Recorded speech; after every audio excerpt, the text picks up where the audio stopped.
Okay, welcome to Scoliosis Dialogues, the official podcast of the Scoliosis Research Society.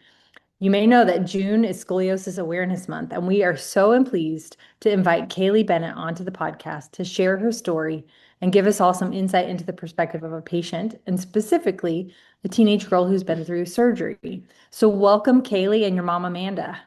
Thank you for having us. Yes, hello.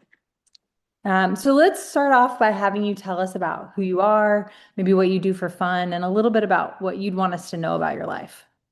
Yes, so I'm 16 years old and I go to Ripley High School in West Virginia. I am a junior currently, but I'm about to be a senior. My last week of school is coming up. So I want to go into the medical field, and it's something I've always been really passionate about because my mother's a nurse as well. So I was set on pharmacy for the longest time, but now I'm leaning more towards dermatology. So I don't really know, but I'm hoping to co-op and work my senior year at the hospital in Ripley. So I want to go to WVU and possibly cheer. I am a cheerleader on our varsity cheer team. And yeah. Well, I think all of that is awesome. We get to obviously see and meet a lot of people who are interested in a career in the medical field early in their lives. I got interested in medicine at the exact same age as you. And it's a little bit of a tough road, but you seem like somebody who's really committed and will do very well headed down that path. You probably had to work really hard as an athlete to do cheerleading. And I think that dedication and persistence and just hard work will serve you very well in college and medical school. Yes. Yeah. All right. Now, I hear that you have a really cool run coming up that you put together. Can you tell me a little bit about that? Yes, so I do pageants and I have my own organization I created back in like the fourth grade, and it's called Operation Care for Kids. So I have had surgeries growing up and I know what it's like to be scared and as a kid in the surgery room. So I create bags for kids who get surgery in the OR, and they get toys and coloring books and crayons.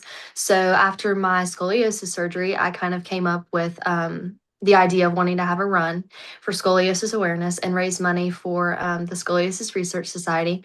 But I put this whole thing together, and it's going to be held in Ripley at Ripley High School. Registration will be at 8 a.m. and the race will start at 9, but all of the proceeds will go to the society. So I kind of put this all together, and the deadline was due today, May 22nd, for t-shirt orders, but people can come the day of. And I'm hoping to just get a good turnout of people to hear my story and raise money. Now, if we wanted to donate without participating, because I don't know that we can all make it to West Virginia, is there a web page or a website we can go to? I usually just tell people if they have any questions to go to my Facebook page, but people have been writing checks, and if they want to donate money to the SRS or the Jackson County Community Foundation, and in the memo line, Kayleigh's Cause, because it is called Kayleigh's Cause. Perfect. And then at the end of that, whenever she's completed, June 6th is the race, whenever it's finished, we will go to the JCCF because they're kind of like our umbrella for the money. So whenever we go to them, whenever everything's done, they will write one big check to the Scoliosis Research Society that she will get to mail in herself. Yes, they've been a huge help, so Yeah. they're kind of helping us out with the payment stuff. Well, there are two things then that we're very grateful for. You sharing your story and contributing to this society that we all deeply love very much. Thank you.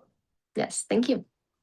Next question for you is, how did you initially get connected to the Scoliosis Research Society?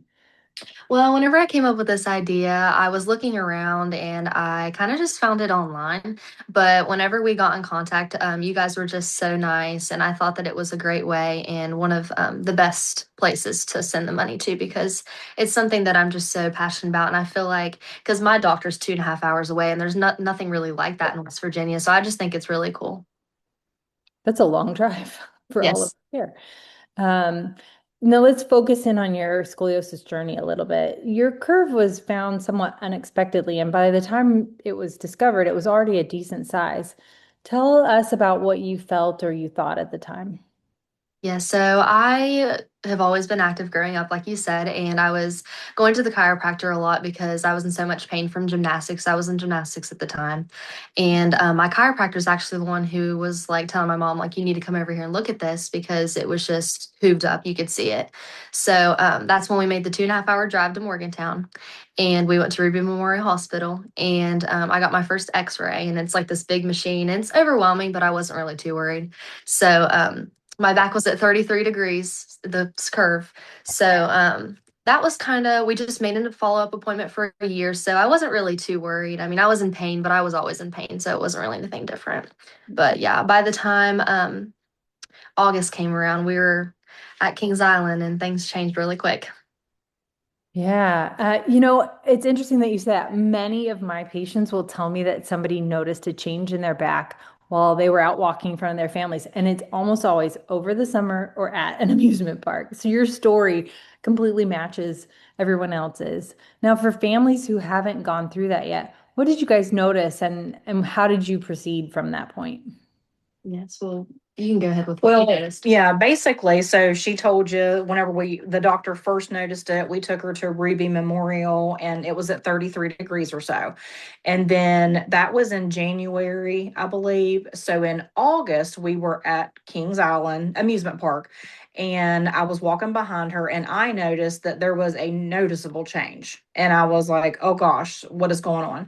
So whenever we got home, I didn't think too much of it. Then we went dress shopping for her homecoming dress, like the next week. Mhm. And so I was in the dressing room with her and I was zipping her up and things were not lining up correctly. And I was taking her shoulders and moving her.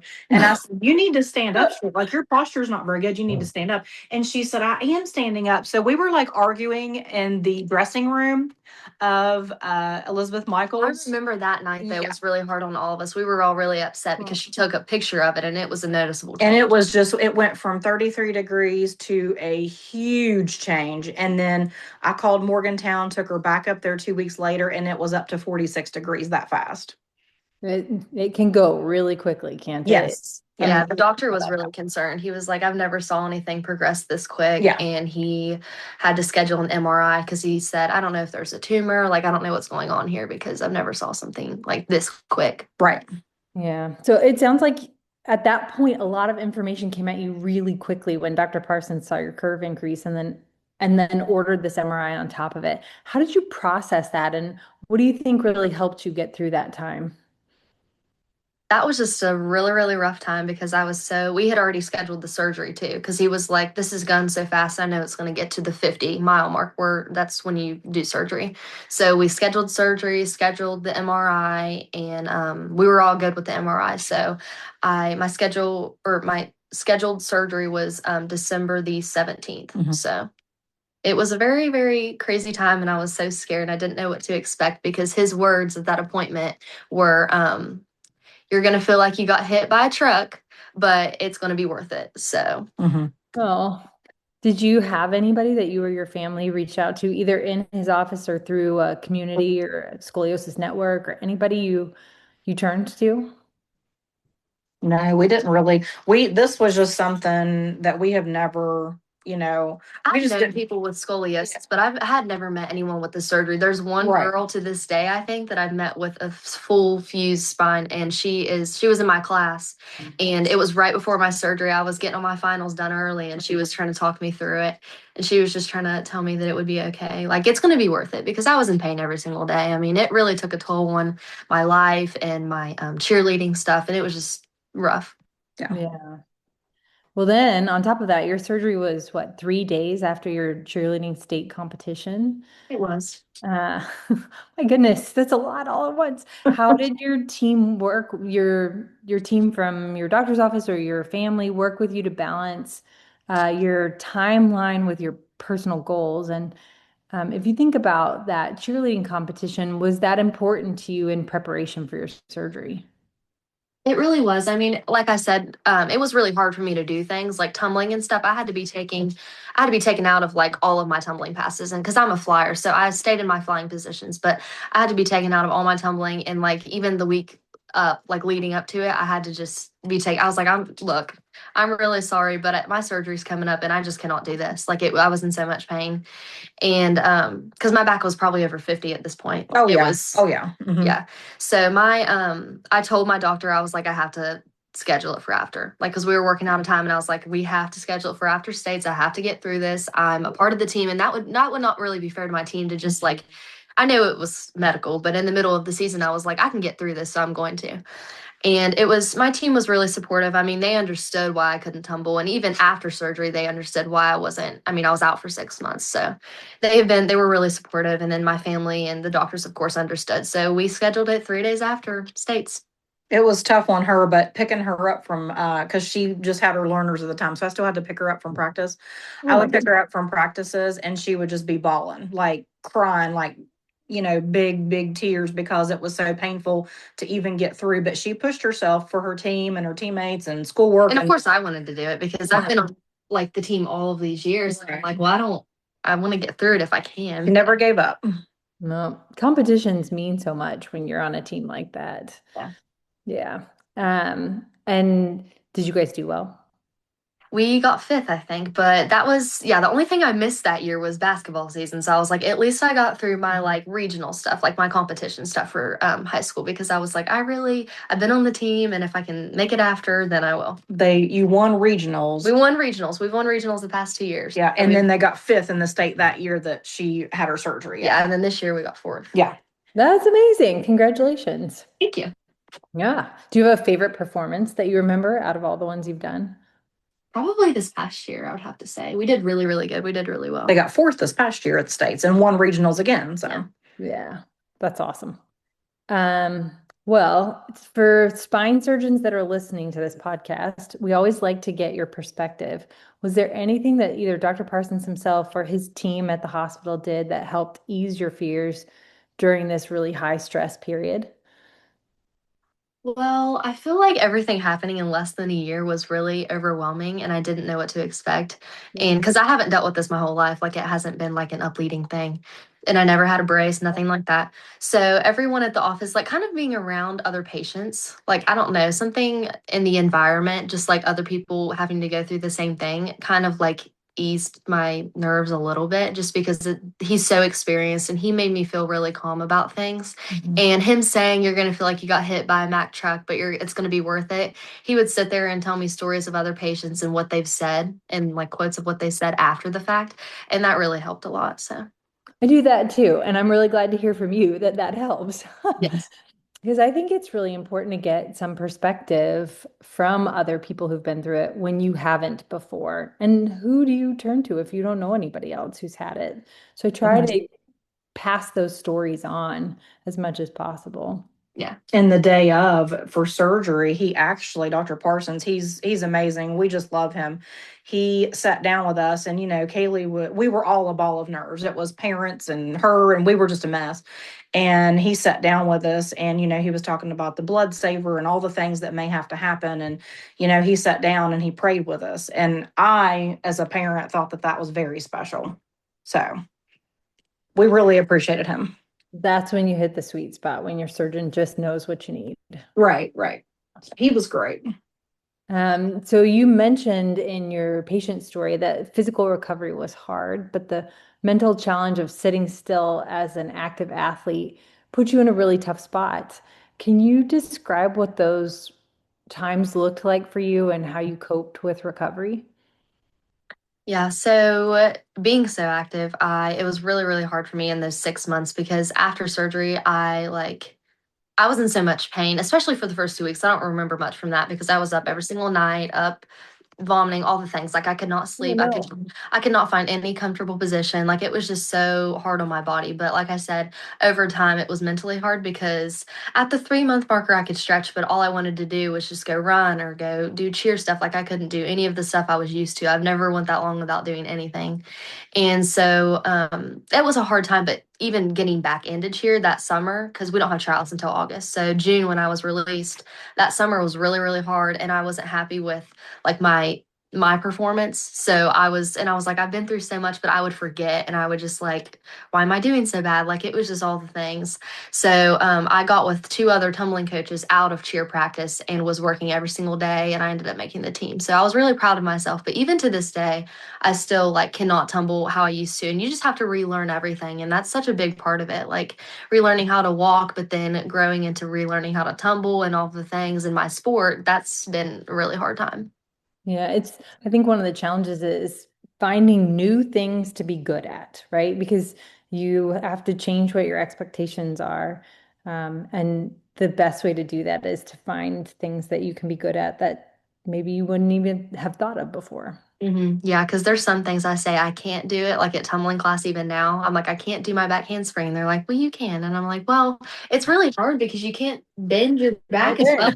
You have to use other muscles. So it's kind of hard. And like my arms and legs aren't very strong. So I've been working, but For our audience, who may or may not have had the benefit of looking at your x-rays like I have, you had mostly thoracic and just barely extending into your lumbar spine fusion. So that'll help them understand what levels you had. yes, I have 2 rods and 22 screws. Yeah, it looks great. He did an awesome job. Yes, thank you. He did. Now, cheerleading and tumbling, again, can put a lot of stress on you, especially on your spine. And you just said that you'd worked with some outside coaches, but how did that feeling of trusting your body and your back progress and develop for you?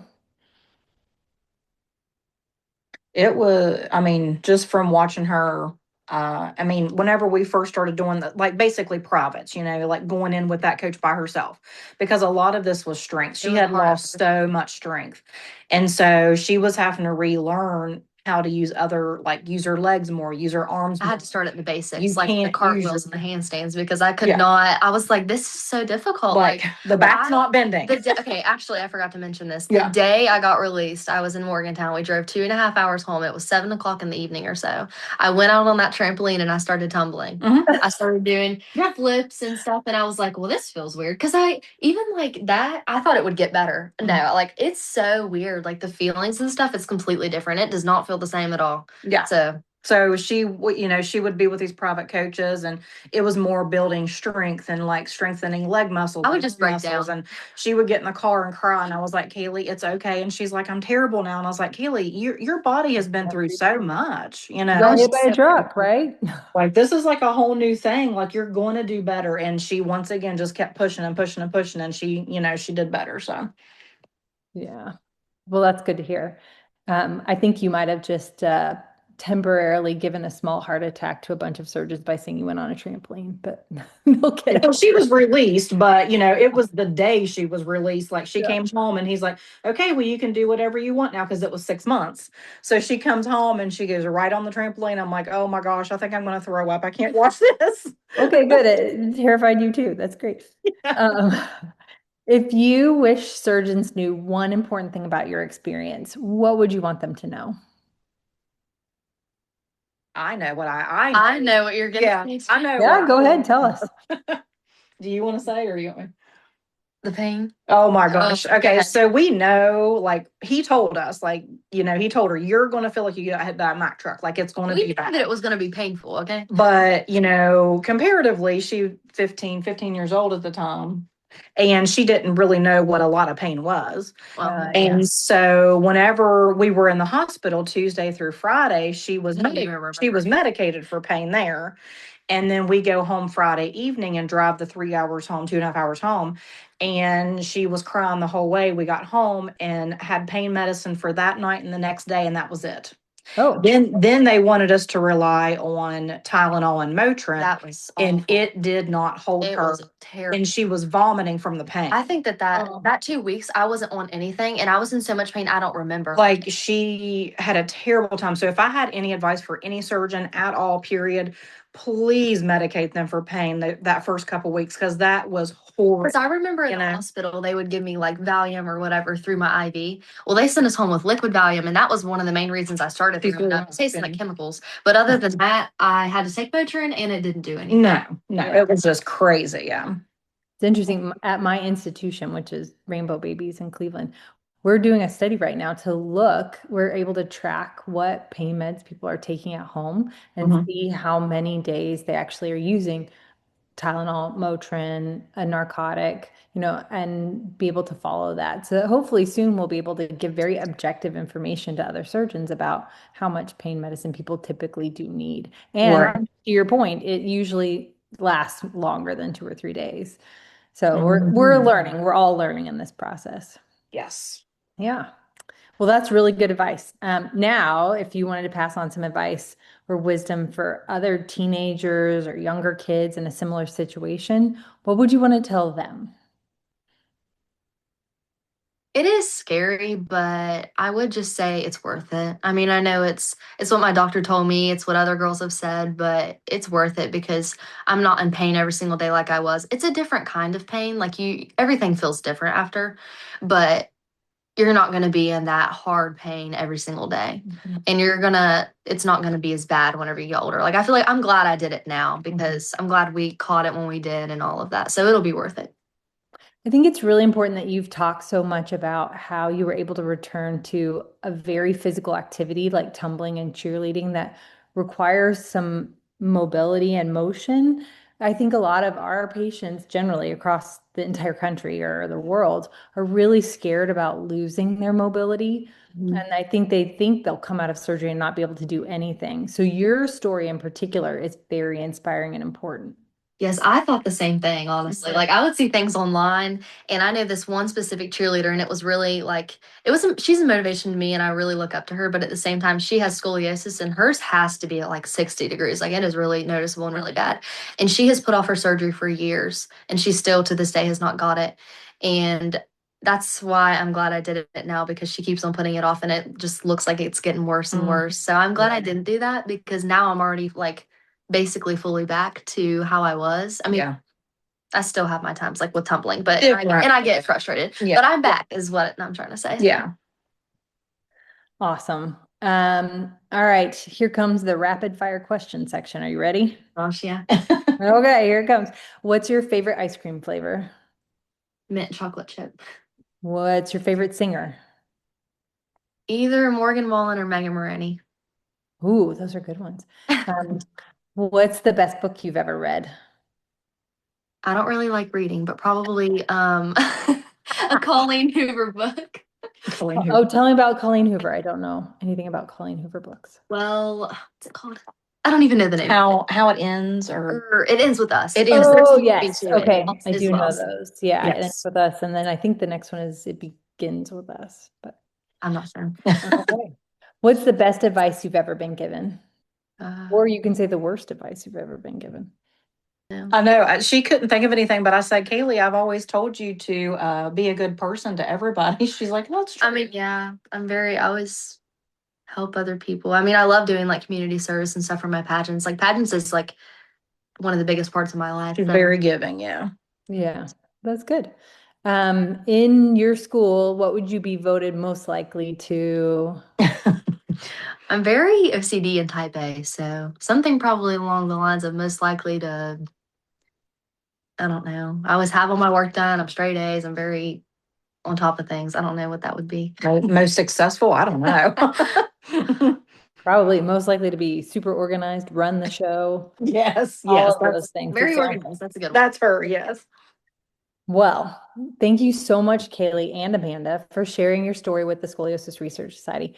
I really appreciate you guys taking the time to join us on the podcast, and I hope it reaches so many people, not only our surgeons, but also young women and even men like you who benefit from knowing that they're not alone in this journey. So we're Yes, really grateful. Yeah, thank you so much for having us. Thank We you. appreciate them. And just some housekeeping, abstract submission is open for the next regional scientific meeting in Buenos Aires, which is March 5th through 6th, 2027. And then registration is also open for the annual meeting this year in Sydney, Australia, October 6th through 10th. We'll see you next time.